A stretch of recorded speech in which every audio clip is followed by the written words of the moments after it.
allegiance to the flag of the United States of America and to the republic for which it stands, one nation, under God, indivisible, with liberty and justice for all. Thank you.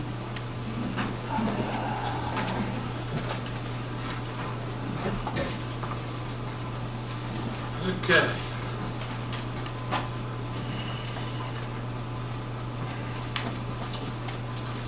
Today is Monday, August the 7th, 2017. Time is 7 p.m. and the regular meeting of the Greensburg City Council is called to order. At this time, please silence electronic devices. To comply with Title VI of the Civil Rights Act of 1964, the city requests that participants in this meeting complete a voluntary anonymous survey that is available on the table in the back of the room.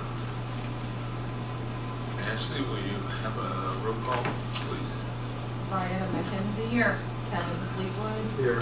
Darren Covington. Here. Jamie Kane. Here. Merill Horn. Here. Okay.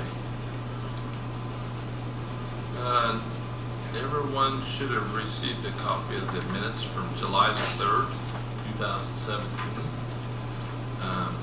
Was there any additions to the minutes? Hearing none. Move to approve. Got a second. All in favor, say aye. Aye. Okay. Old business. Ashlee Green. The second and final reading of ordinance 2017-3 for the additional appropriation on the 40 trash truck and the railroad review.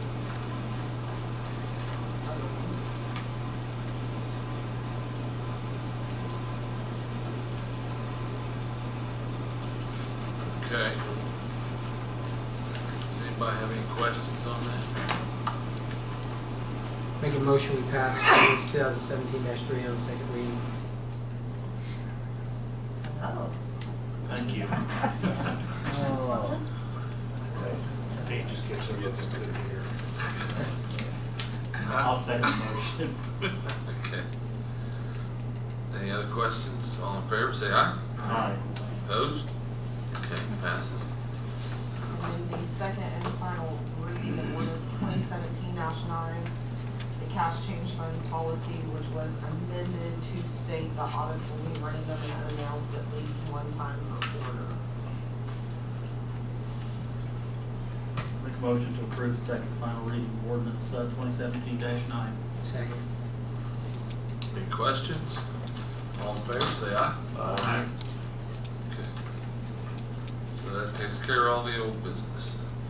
New business, Mr. Smith.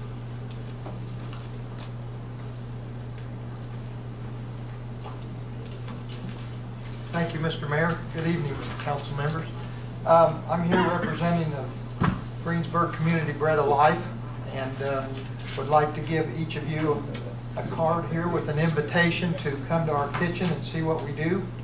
And the card says to come between noon and 1:30, and we serve meals from 3 to 5, but if you'll make a reservation, we'll have something for you to eat in addition to show you what we do. Our mission is faithfully working together to provide a free meal to those people in need. And we appreciate the support of not only this council, but I visited with the commissioners this morning, and I'll be at the county council meeting. And this is mainly just to invite you to understand what we're doing, how we do it. In May and June, we served like 3,864 meals in May, and then we served 4,089 meals in June, which averages, now that's just 13 servings because we serve meals on Monday, Wednesday, and Thursday. Monday and Wednesday we do deliveries. Thursday we do not do deliveries. They need to come to the kitchen and get meals. But that averages out to be about 297 meals each time we serve in June, and then in May 314, something like that. So it's a busy place, and we've had tremendous community support. We have about 300 volunteers. We can always use more volunteers. We ask our volunteers to just work once a month for 2 to 3 hours, and you can schedule that on our website. Also, you can call the kitchen to schedule that. But we want mainly just for your information to know what we're doing and see how we do things and how the kitchen is run, and see, hopefully, if you could stay, you could see some of the patrons that come through. And we're doing the best we can, and thanks to the support that this council has given us, we're very appreciative. So I'd like to give you a card tonight, invite you to come to the kitchen. Is there any questions?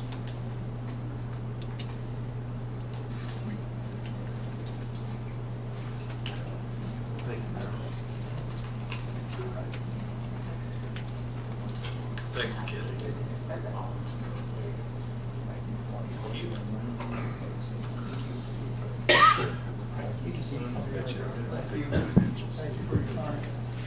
Thank you. Okay.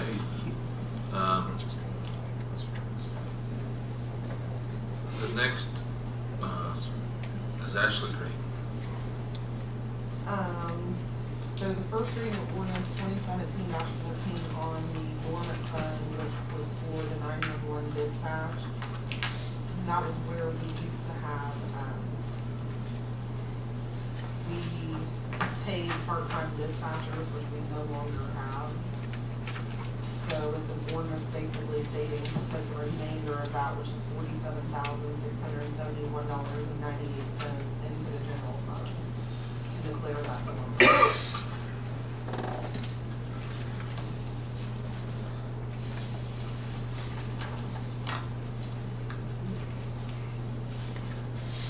Any questions?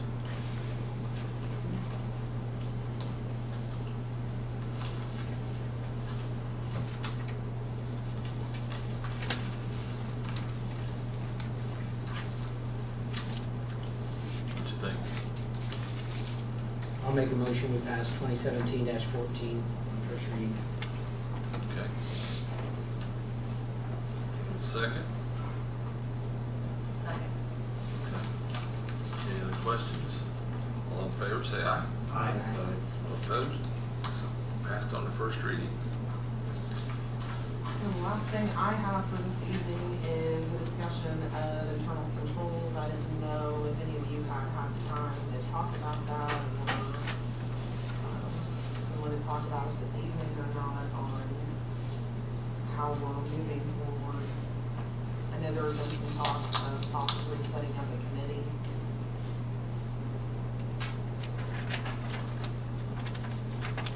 Jamie?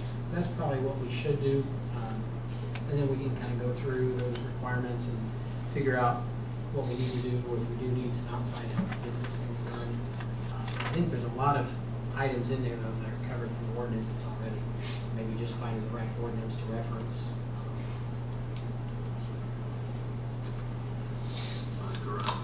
So I don't know who all we want to include, but I know, not to volunteer Kathy, if she's still out there. Is she out there? I left. I'm sorry, okay. But Kathy might be very helpful on that as well. So we have a committee to go through the book and figure out what it's up for.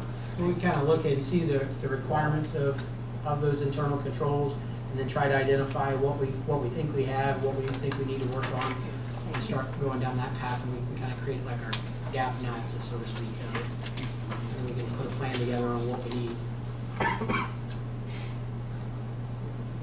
Okay. So, Jamie, are you volunteers? I'll volunteer to be part of that. Okay. I was gonna say, I'm not trying to volunteer anybody, but Jamie has some experience in it.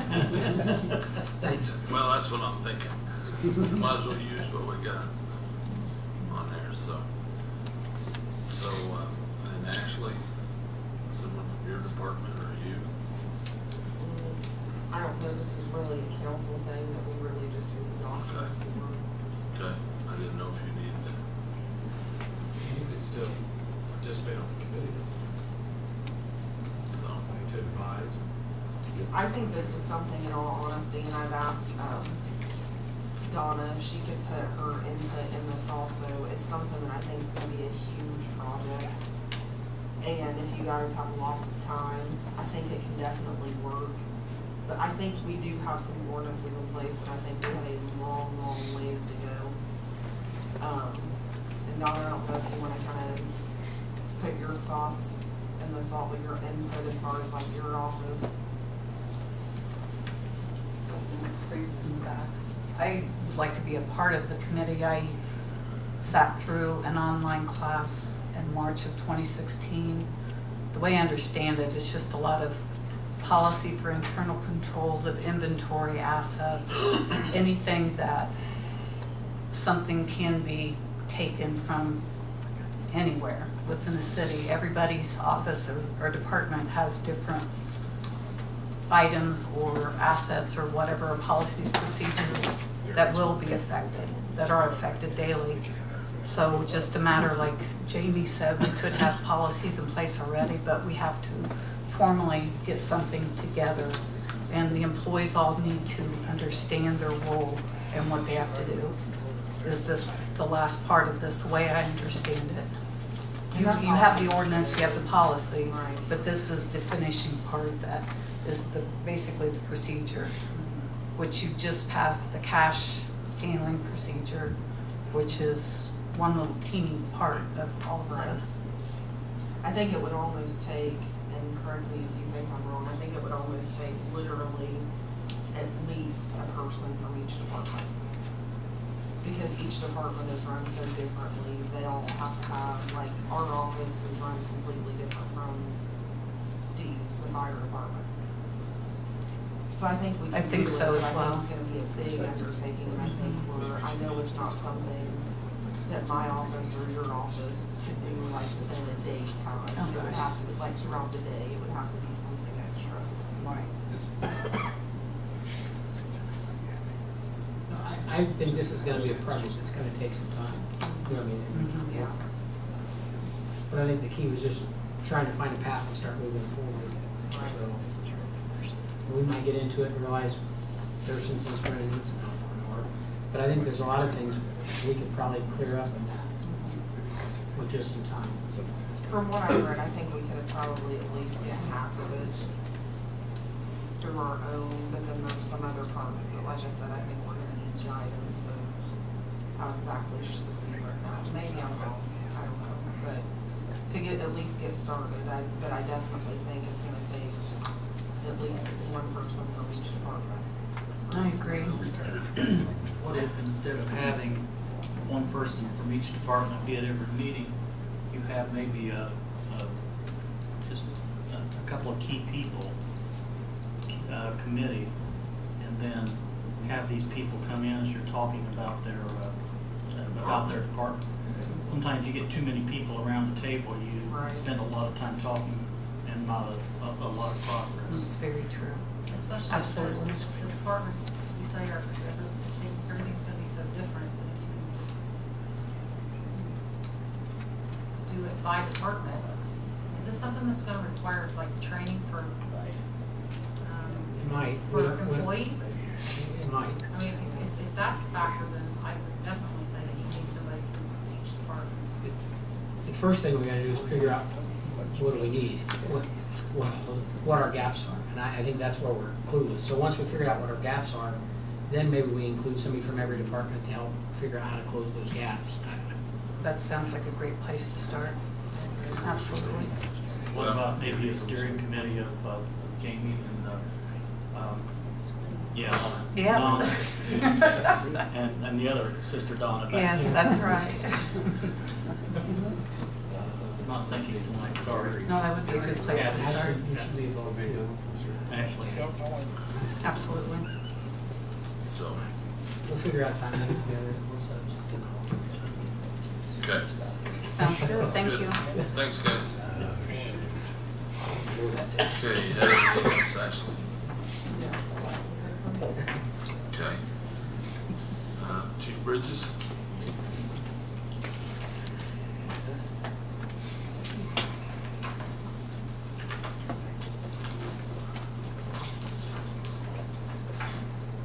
Okay, I actually have two things for the agenda, but one of them was left off. The first one is transfers of money.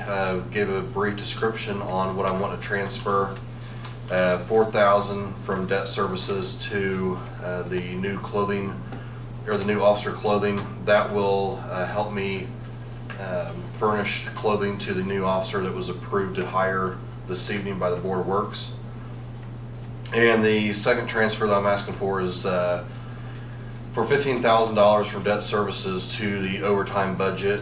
Overtime wise, what I'm wanting to do is I'm still suffering from a good amount of comp time that some officers have from 2 to 3 years ago, to where when we had the officer shortage, officers were accumulating a lot of comp time for working overtime. The mayor and I sat down and actually narrowed down our comp time that's allowed by the police department, and I'm wanting to pay some officers overtime off to get them below that number, so we're kind of back on an even keel. So that's what I want to do from a transfer of money. So any questions?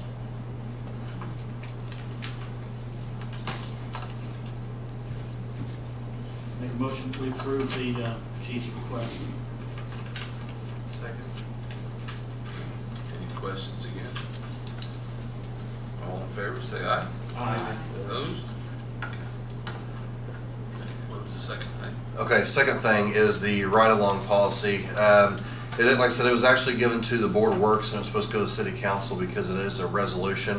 And tonight, I'm not asking for anything to be passed. I guess I'm just asking if the council wants to give the go-ahead to look into it. The mayor, I've talked to him almost weekly. I'm getting either phone calls or messages through our departmental Facebook page from people wanting to do ride-alongs because they're either interested in law enforcement or they're thinking about it.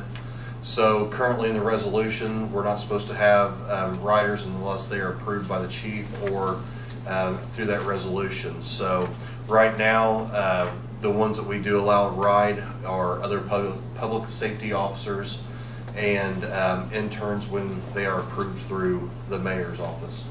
And that I did speak with the insurance firm for the liability portion, and he advised me with the policy or with the paperwork that we have now on a waiver for a rider, there is no added liability to the city of Greensburg if something happened.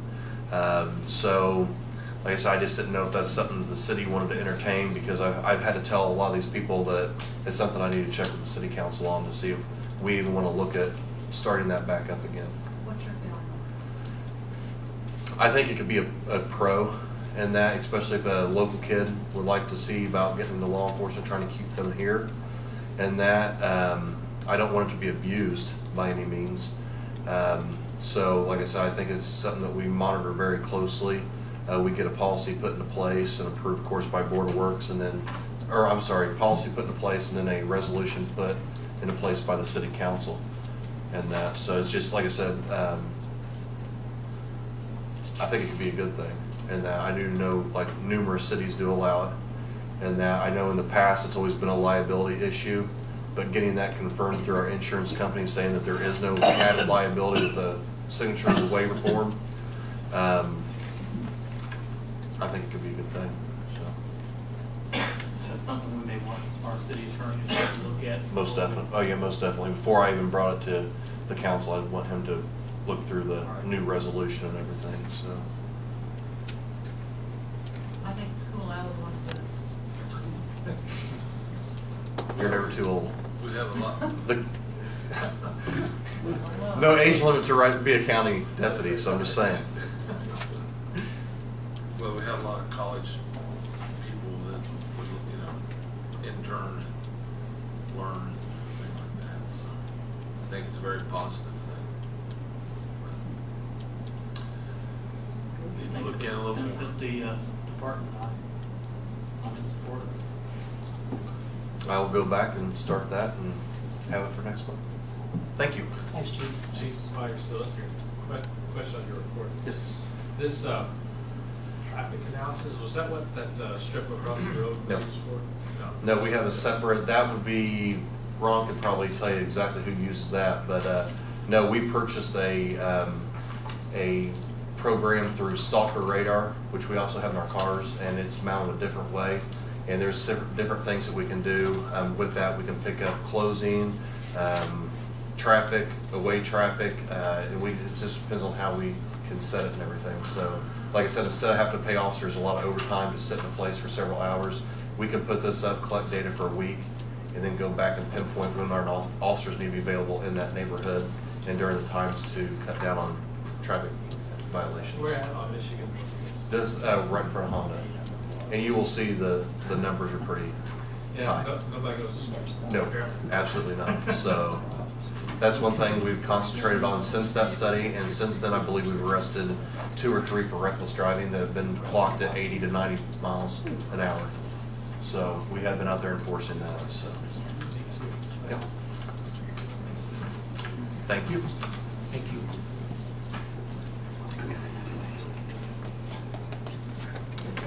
Chief Garrett. I just have this for the council.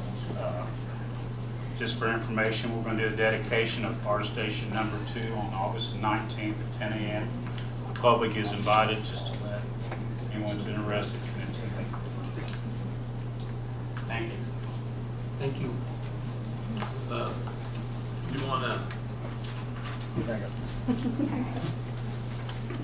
might want to tell them that we lost a guy.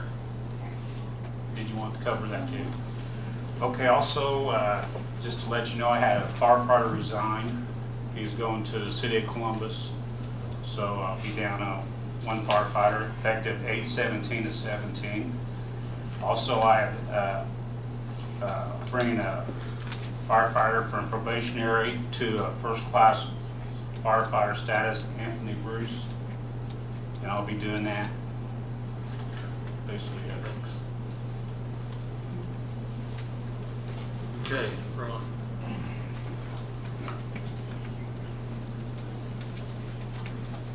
Good evening.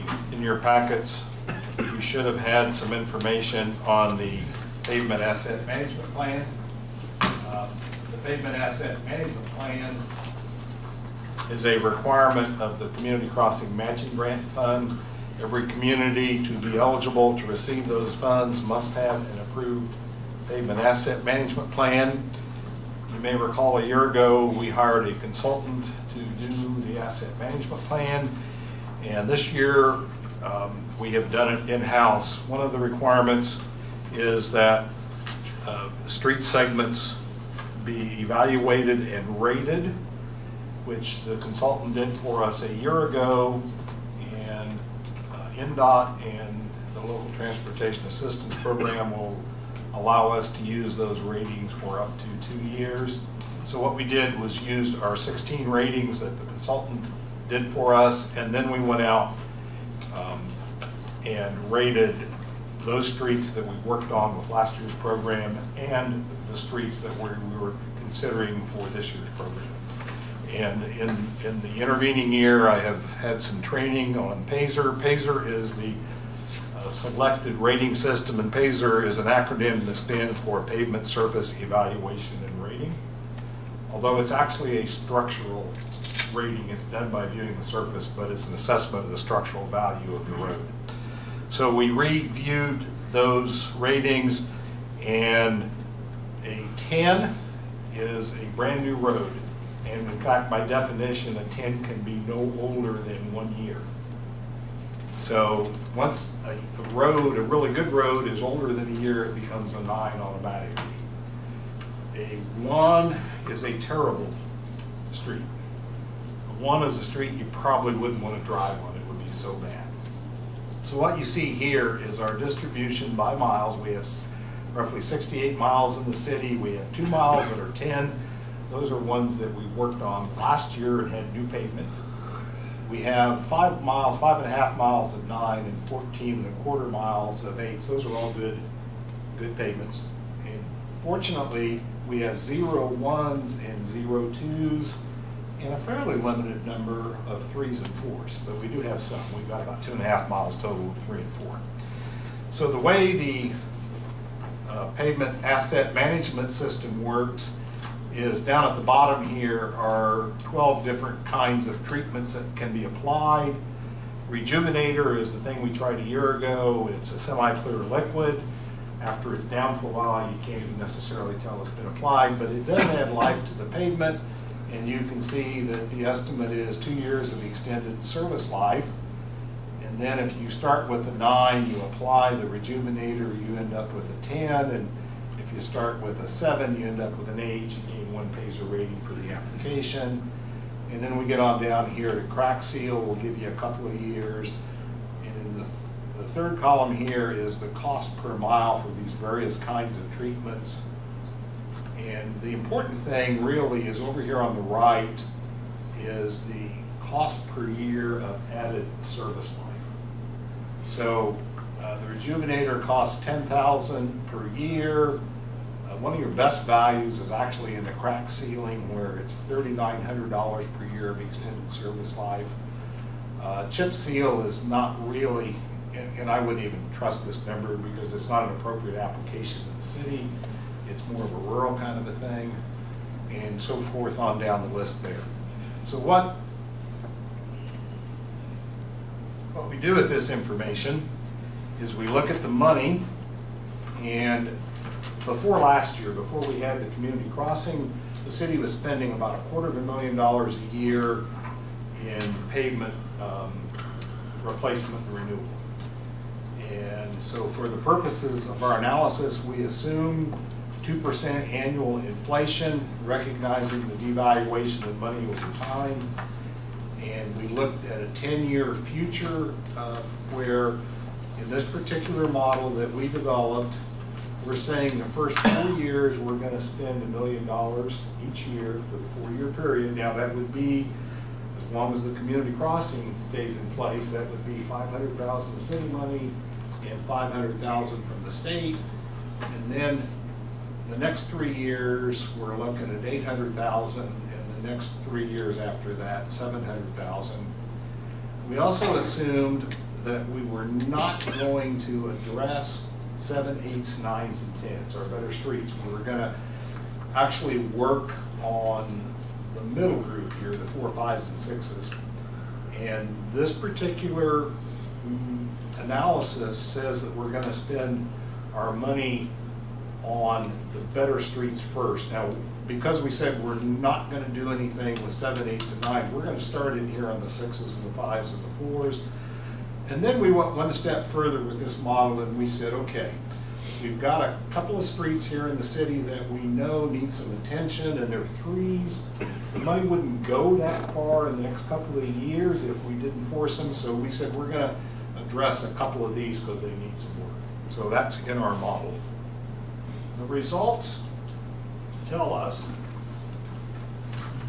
if we look at the bottom first, we see that we've got this green band across the top. This is if we just spend $250,000 a year for the next 10 years, recognizing inflation eats up some of our purchasing power. Our good roads are going to decrease as we go forward. Our bad roads are going to keep getting worse as we move forward. The red represents roads in poor condition, and the middle band is the average, and it's going to narrow up as we go forward. That's spending $250,000 a year. With our $1 million a year for 4 years, and then $800,000, and then $700,000, and again, worrying about the middle band the most, what we see this model predicts is in about the, actually the 3rd year, but the 2nd year from now, the 2nd and 3rd year from now, our good roads are actually going to increase a little bit, and then they're going to decrease, but at the end of this 10-year cycle, the prediction is they'll be as good as or better than what we have right now. The bad roads, the poor roads, are going to get a little bit worse for a couple of years, and then by the 4th year, we're predicting that we can get rid of them. And so we see a really great increase in our fair or average or middle condition. So this model says that if we do what we're doing, we're going to actually improve the quality of our streets. I may truncate my presentation because my battery is dying. Remaining service life is a concept where roads at some point are bad enough that they don't have service life. You still drive on them, they'll go to negative service life. Nobody likes it. They're going to be in pretty poor conditions. So what we see here, if you spend $250,000 a year, we're going to start out with about 7.5 for our remaining service life as an average, and at the end of the 10-year period, we're going to be down at about 2 for our average service life. If we spend our $1 million decreasing to 700,000, we see this graph up here. It peaks at about the 4th year, and then it stays very level after that. So the service life on our streets would stay pretty consistent. And finally, one other way to look at it is the average PASER rating. If we don't do anything, our average PASER rating declines from about a 7 or just under a 7 here to something around a 5 out here at the end of 10 years. But if we do the program like we presented it, we peak a little bit here and then it levels off, and it says again in a different way that the quality of the streets is staying very consistent. So the 5-year plan says we're going to spend $900,000 on streets that are 6s. In the first year, the second year, we're going to get some more 6s and a few 5s. And I point out that the 93,000 and the 71,000 are things that we force by saying we're going to work on a couple of those poor streets in the first couple of years. When we get into the third year, we're now starting to work on some 4s. And in our 4th year, we're clear down to working on some 2s. Now remember, we didn't have any 2s today. We let some of those slide a little bit to take care of the better ones. Now we have some and we're going to fix them. And interestingly enough, in the 5th year, we said we would spend up to 700,000, but we're only showing 561,000. That's because there aren't enough roads that we said we were going to work on left to spend that much money. So it's a good thing. Now this is a planning tool that needs to be looked at every year. The assumptions and priorities can be reevaluated, and we can always look at different ways to do things. We may in the future want to go back to doing some work on the 7s and the 8s. That is the essence of the pavement asset management plan. It shows if we commit to this philosophy that we can stabilize the condition of our roads, get rid of the poor ones, and at some point we'll go back and evaluate how to get more of the really good ones. So that leads us up to Community Crossing Matching Grant Program. After we completed and submitted the Pavement Asset Management Plan, which was approved by the Local Transportation Assistance Program, which is a requirement of NDOT, we do have an approved asset management plan, and we submitted 5 applications for improvements. One of them was one street. That was our first priority. And then we had 4 others that were a collection of various street segments throughout the city where we felt like we could get good value. You'll see on a couple of those that we picked out a particular neighborhood, a subdivision, and tried to clean up the whole thing through a couple of projects. And the rest of it were segments of streets where we felt like we could have good return on our investment and clean up various parts of the city. Those 5 applications were submitted on the 1st of July, or before the 1st of July, and we are supposed to hear answers to them within the next 10 days or so. I think the middle of August was when they said they would make the awards. It's believed that there's probably more applications per dollar this year than there was last year. Last year, everything got funded. That's gossip, of course. We should know in the next few days how we come out of that.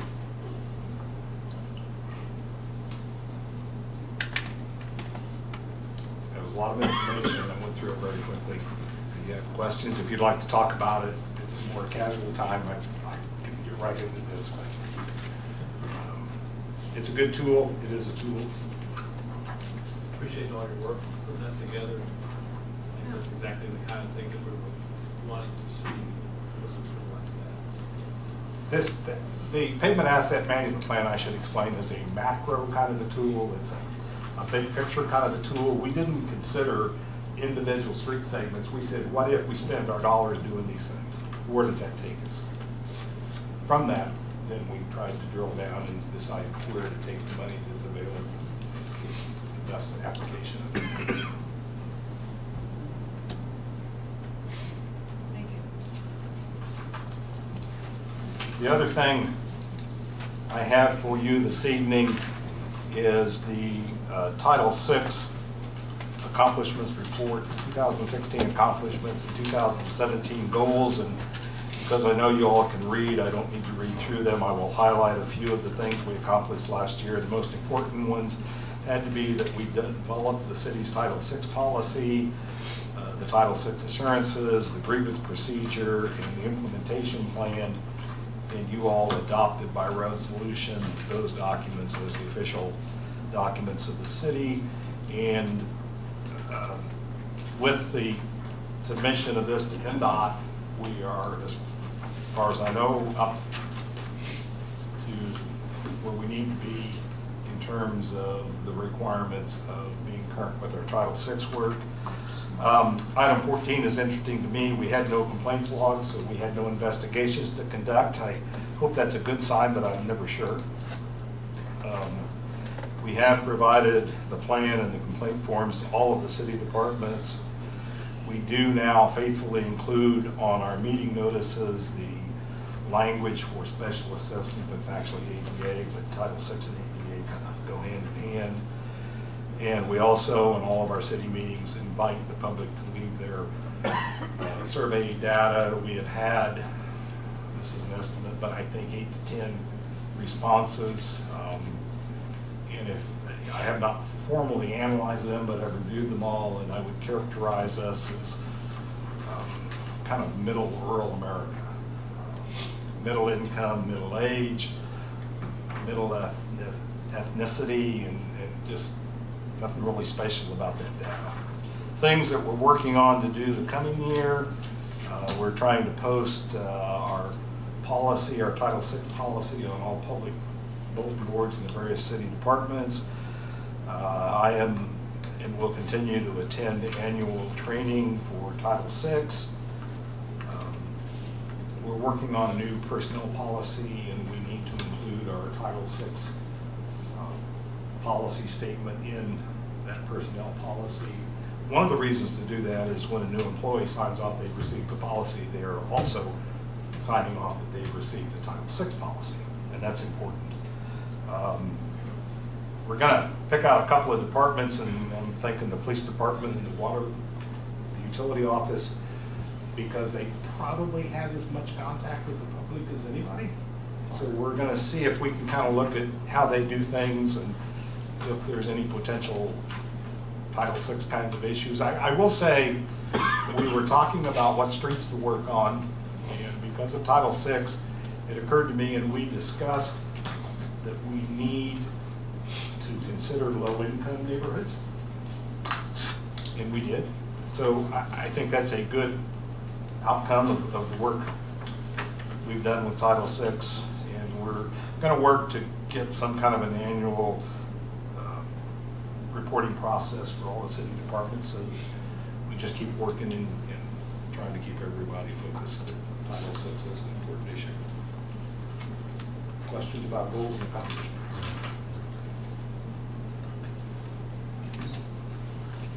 Good stuff. Thank you. Thank you, sir. Okay. In your packets, there should be some quotes on the trash cans in there.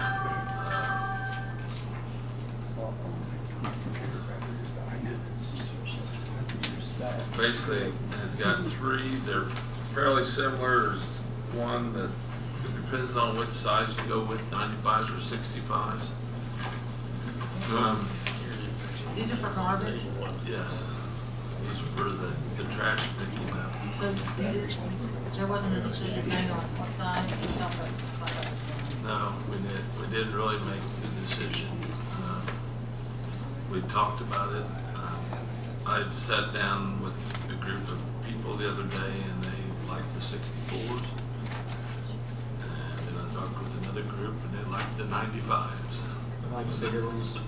So, I was in favor of the 95s.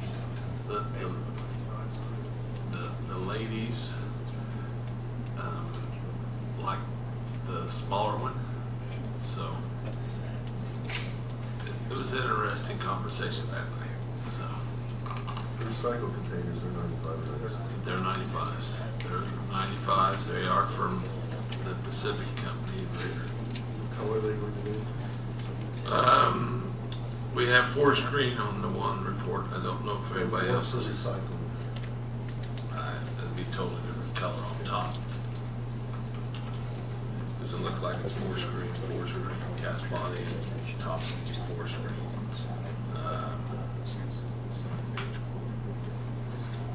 I don't know what thing. It's best equipment. Is there a size on that, or am I just not seeing it? Where's that? On the best equipment one? There's not this top there, 96. Right at the top, first name.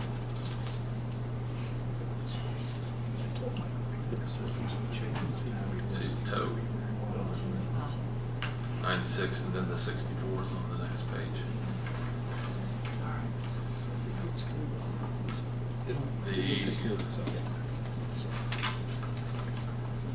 95 from the Pacific was 227,810. The best was 231,462. And then my main equipment is $227,010. The Pacific and the other equipment company, they basically have a chip installed in the container, so we can have readers, purchase readers to help keep track of them, if you want to do that. Now the Pacific company, they can take the readers out for $3,000. It was 75 cents, so I said, just go ahead and give me a quote on that. But the best doesn't have any chip in it. Is Pavement the only one that doesn't have a warranty? Yeah, I noticed that I didn't see anything down there, so that was kind of. And then I do know I didn't see one. I didn't think that this Pyramid equipment company, the can was as nice as the other two. They had taken it to the street department. I just didn't. It's okay, but like I said, they don't have any warranty down there, so I'm concerned. I'm glad you saw that. So the big question is, guys and gals, is how big are we going? So, do you think?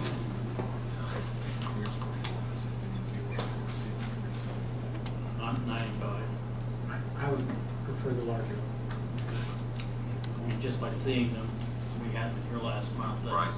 I can't see where, I'm assuming the mobility of them by a smaller person isn't a concern.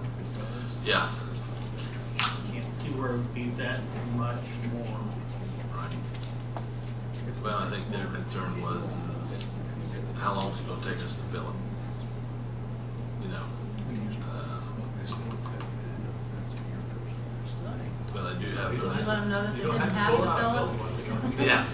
Didn't have, not required. Trash is still being picked up weekly, right? Right. Yes. Trash will be still picked up weekly. So. The issue would be if it wasn't big enough. So the recycling one is also a 90. Yes. That's bi-weekly. It's bi-weekly. Yeah. So. Yeah, I mean, I got to think about a little bit more when you had the two up here. Really, the base square, which doesn't take base. Yeah. It's really the height where you have the difference. So. We got 95s on that side. Okay. So, we'll purchase Do you want to ask 95. the public, Oh. just for? You guys wanna, anybody wanna, how many 95s out there? Big one.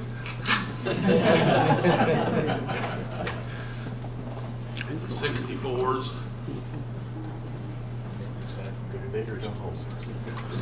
Okay. So, I guess, So we're gonna have two same-size cans. yeah. It'll look uniform that way. So what's your timetable? 6 to 8 weeks. Or, Do you have a certain? yes. But we'll start the process, because I would like to have, like, meetings about, because we're talking about changing the routes. Because we had half of Hillcrest being picked up, and then we go across to town to pick up the other half. So we're basically trying to stay in that area. All the trash, except for maybe a small one-way street, would be picked up on the right side of the truck. There won't be a guy on the left side, there won't be one guy on the back. And so, everything will be picked up on the right side, so that cars passing everything, there'll be nobody out there. Now, since the yard waste is picked up on a separate truck, it would still be a separate can. Yes. Would have to be the same can. First Mark. So, I can't see you, Mark. Yes, it will be. Yeah. Yard waste can be in its own can. Well, most of it's bagged now, 90% of it is. Like the grasses and stuff. So, Now, can we put our old trash cans in? throw it away, you mean? You can recycle it if it's plastic. No, you put it in the recycling can. You can put it in the recycle bin. How do we Recycle get rid it. of our old trash? Yeah, you can recycle, yes. Yes, you can. So, Call your councilman to come pick it up. That's right. You have the whole city, my friend. so what we're looking at is, around 230,000 for 4,200 containers. If you look at the workers' comp cost of one serious back injury, you pay for them, so Right. I think it's a good Right, investment. right, I think it is too. Which company are you? The Pacific. Across the board. And that way, they're the same, they're the same company, purchased from the same. So, If somebody wanted more than one, they would have to purchase it themselves. yes, they could lease it, and then they could pay the extra $350 or whatever we decide. It's $350 now, right, Mark? Right. Donna? Donna would know more. What's the 350? Monthly charge. Our garbage pickup right now, just $3.50. So, If you move, your can would stay in. yeah, no matter if you buy an extra one, it doesn't go with you. Because you're basically just leasing it, the way I understood it. And then, but we're not, you have to purchase it, plus then you have to have the extra cost. I mean, once we go with this, that's the only trash can that they'll take trash from. Yes. Pick it up. Throw your bags out there, but I'll pick them up. And then,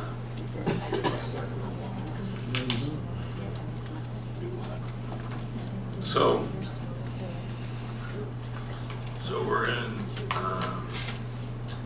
okay with the larger can, and we will take that money from the edit. I've already budgeted for this year, this one, can, unless you want to, I don't, see, we don't have, Mark. Just come up there a second.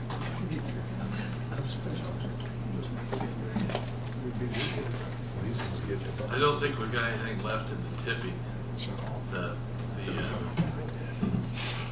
trash tipping fees, because of. That's a question more than me. Yeah, I'm pretty sure because we have that other truck coming out there. And I was thinking that was majority of it, so. We'd have no problem doing that. So, but I already have, like I said, budgeted to do that, so. So if you guys are all in favor, I'll go ahead and start the process. Motion? Do you want a motion? Sure, make a motion. Make a motion. That way they'll yell at you.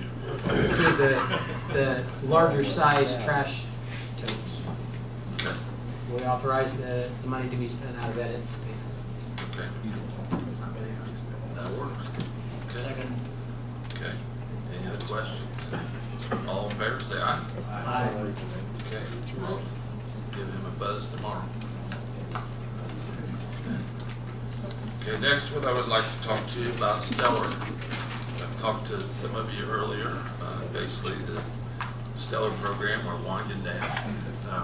We have 5 projects out there, maybe more than 5. Looks like 8 projects we have out there. So basically, when we're talking about Stellar, guys, we're talking about the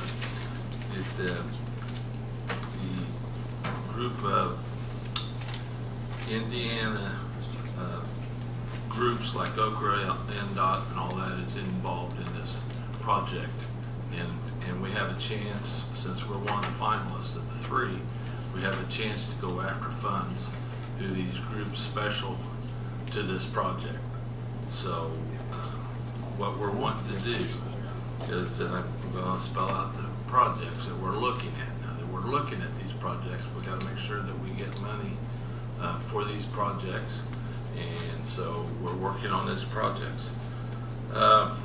First one is basically what we're looking at is going down Main Street and putting curbs and sidewalks and widening the sidewalk out to Rebecca Park.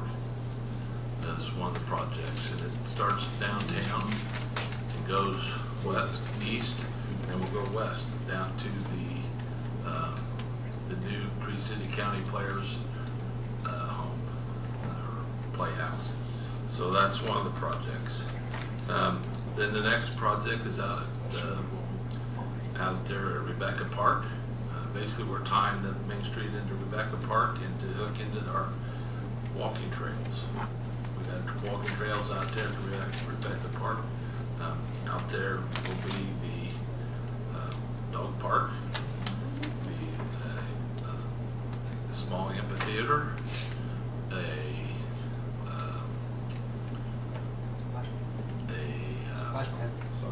soccer field,